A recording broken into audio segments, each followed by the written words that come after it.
Аймақтағы барлық аудан орталықтары табиғи газға қосылды.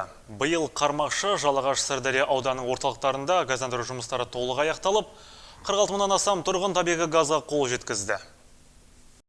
Бүгінде облыстағы 232 елді мекеннің 13-і көгілдір отынды пайдаланып отыр. Шиелі ауданы, Нартай Бегежанов, Қодаманов елді мекендеріне табиғи газ беріліп, 6 мыңнан астам тұрғын көгілдір отынның игілігін көруге мүмкіндік алса, Қазалы қаласының газдандыру жұмыстарын жыл соңына дейін аяқтау жоспарлануда. Сондай-ақ 2021-2023 жылдары Наурыз Махамбет елді мекендерін газдандыру жұмыстары жоспарлануда.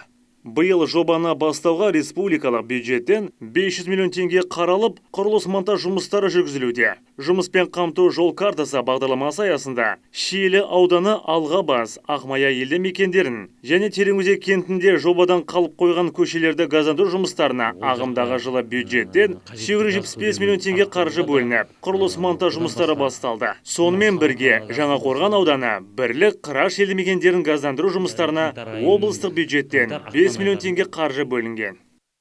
Нұр Отан партиясының бірінші төрағасының орынбасары Аким Байбек мырза келген кезде Жаңақорған ауданына мына Бірлік елді мекенінде осындай тұрғындардың көтеруімен, ұсынысымен Бірлік елді мекенін газге қосуға жоба жасалған болатын. Сол жобаға да биыл 5 миллион теңге қаражат бөлінді. Бұл жобамен жалғыз Бірлік емес, ар жағындағы жақын Қыраш елді мекенінде газге қосу осы жобада қаралған.